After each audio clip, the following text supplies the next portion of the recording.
Judaism, as we know it as a religion, only began after the destruction of the Second Temple. Before that, what you have is Israelite religion that was being practiced. And it was when there was the dispersion, that's when Judaism was created. The Talmud is the basis of Jewish practice, and that was a text that was built in Babylonia, also in historic Palestine, but mainly in Babylonia and around the world as a tool for navigating the experience of living in diaspora and exile as a spiritual concept.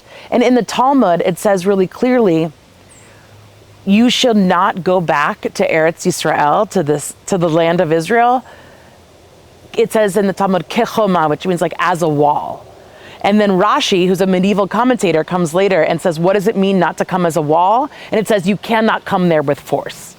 It says it explicitly in our tradition, like there isn't a longing to by force take this land, right? And that's why you have ultra-Orthodox Jews that are anti-Zionist, right? And that's the theology. They understand, they are practicing kind of by the book, right?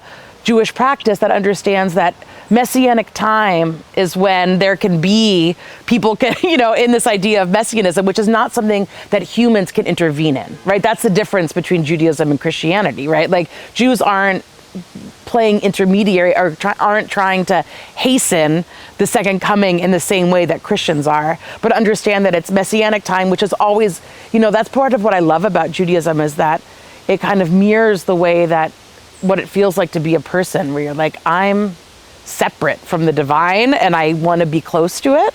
And that's like a lifelong and like world long, as long as the world exists, we're going to be trying to feel that sense of yearning to be close to the divine. And that's a spiritual commitment, not one that should be made manifest through guns and walls and bombs and tools of oppression and domination.